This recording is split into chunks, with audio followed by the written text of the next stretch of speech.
The day after Thanksgiving, the Trump administration released the government's fourth and latest national climate assessment mandated by Congress.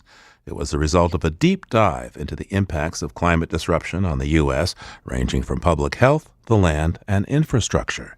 And it finds climate change could shrink the U.S. economy and cost taxpayers around $500 billion a year by the end of the century. Despite President Trump's stated skepticism of climate change, unlike the Bush White House, the Trump White House did not try to water down the conclusions of this report.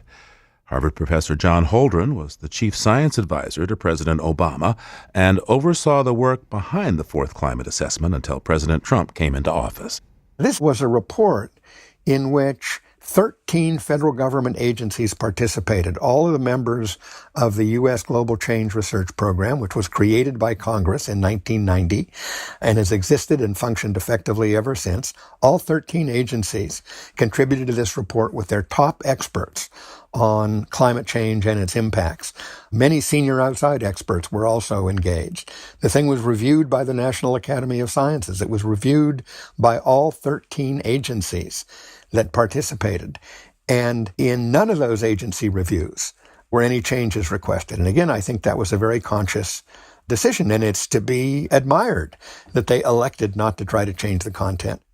So with the Trump administration continuing to roll back policies that address climate change, looking to roll back regulations such as the Clean Power Plan and the like, to what extent do you think that this report could affect those policies, perhaps change them a bit? Well, I don't think that any single report is going to overturn the Trump administration's inclination to minimize climate change and to try to back away from the regulations that we had in place to deal with it. I think what's happening, rather, is that each additional report is a weakening of the administration's position, and ultimately it's going to have to topple. There's going to come a tipping point where the public's demand for action is going to become irresistible. I don't know exactly when that tipping point is going to happen, but what we're seeing is report after report, each one more dire than the last about what climate change is already doing and what it will do. And at the same time, those reports are reinforced by what people are experiencing. The people in Texas and across the Southeast who've experienced unprecedented flooding, the people in the West who've experienced unprecedented wildfires, the people across the Southwest who've experienced enormous and very damaging droughts, the people in the Northeast who've experienced more heavy downpours and more flooding. What people are experiencing, what they're seeing on their TV screens and on their computer screens and on their iPads, all are converging to send the message that this is real, it's damaging, it's going to keep getting worse until we take very serious action to address it. And ultimately, those convergences and the fact that many of the solutions are actually getting cheaper. Wind is getting cheaper, solar energy is getting cheaper, energy efficiency is getting cheaper. The fact that the incentives to act are getting bigger and the remedies are getting cheaper is ultimately going to produce a tipping point. This report was important. The immediate past report of the Intergovernmental Panel on Climate Change in October of this year, looking at 1.5 degrees and 2 degrees and finding that 1.5 is much worse than the 1 degree Celsius that we have today, that 2 degrees Celsius would be much worse than that, and that the only way to avoid going beyond 2 is to take very early and very aggressive action to reduce emissions. Then we have this new report laying out in unprecedented detail what the effects are in 10 different geographic regions of the United States across many different sectors of the economy. It just adds up, and we are going to reach a tipping point. So there has been report after report, each one seemingly more dire than the one before, about the dark side of disrupting the planet's climate. And yet, not so much seems to have been done. Certainly not enough has been done to adequately meet the challenge. How do you feel about that? Well, I feel terrible about it. I wrote my first articles about climate change in 1969. I think at that time it was already becoming apparent that we were headed in a very dangerous direction. There were many others pointing out early on how dangerous the additions of greenhouse gases, of heat-trapping gases to the atmosphere would become. We've known about this for a long time. Scientists have known about it for a long time. But there has been, until recently, very little action. I mean, President Obama took more action, took more leadership in this domain than any president before had done.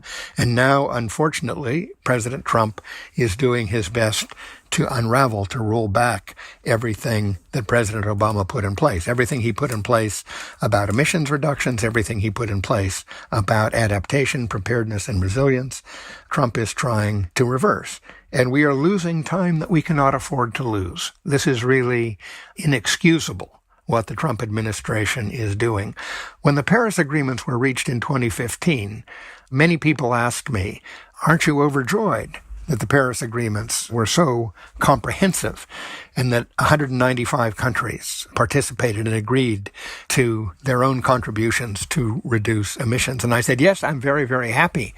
But I would have been happier if we had reached this point in 1990, 25 years earlier, when we already knew enough to embrace the kinds of measures which were finally agreed in Paris. We lost a quarter of a century, and we lost it in substantial measure because of the voices of denial, the voices of waffling, the voices who said, well, we're not sure, maybe humans aren't doing it, maybe it won't do much harm, we have a lot of time to act, technology will get better, so let's wait for better technology before we do anything.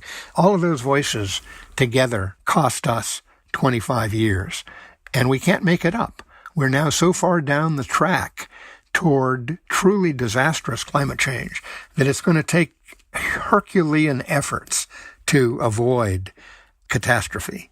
The good news is, I think, America's pledge, 22 states, hundreds of cities, hundreds of universities, more than 1,000 businesses, many civil society organizations pledging that we're still in, that at all these levels, in all these organizations, across all these sectors, Americans are determined to take the measures needed to meet the commitments we made in Paris. The federal government may be out, but much of American society is still in, and that at least is cause for some optimism. So there's a new Democratic majority coming to the House in January. If they were to call you for advice, what would be the first thing that you would have the House do in terms of addressing climate disruption? Well, I think there are three major things that are needed. One is a price on carbon. I think the House should pass legislation that would create a substantial tax on carbon, which would escalate over time. The second thing that the House should do is they should pass a very large increase in funds for research and development and demonstration of advanced energy technologies, which down the road can help us reduce our emissions more deeply as is required. The third thing that the Congress should do is pass a variety of measures making adaptation, preparedness, and resilience mandatory across the government's departments and agencies. President Obama issued various executive orders that made it a requirement that every department and agency in the federal government had to take climate change, adaptation, preparedness, and resilience into account in every program, every project, every budget. Trump has rolled all that back. Congress should put it back again. And another thing that Congress should do, which we, again, we're doing with executive authority in the Obama administration, is boost efforts at climate change education. We need a public that understands more thoroughly than today's public does how serious this problem is. Today, something like 70% of the American people agree that climate change is real, it's caused by humans, it's damaging. Something in the range of 70 to 80% believe the federal government should do more about it. But there is still not the sense of urgency which would compel action. And we were working in the Obama administration with schools, we were working with colleges and universities, we were working with medical schools and nurses' schools and schools of public health on the public health impacts of climate change so that every student studying medicine, studying nursing, studying public health would have to take a course in the impacts of climate change on health. We were working with the National Park Service to provide materials on what climate change is doing to the national parks so that when people go to the parks, they can actually see what's happening and understand what's happening. We should be doing all that and more to educate the public, and the Congress could insist that that needs to happen. Of course, there are many other things on the Congress's agenda, a lot of other crazy stuff that this administration has been doing that needs to be stopped and reversed. But I certainly hope that the new Congress will give serious attention to the challenges of climate change, which are so big and coming so fast that really our only sensible option is to begin to take it much more seriously. Harvard professor John Holdren is former science advisor to President Obama and senior advisor to the Woods Hole Research Center presidency. John, thanks so much for taking the time with us today. It's been my pleasure. Thank you, Steve.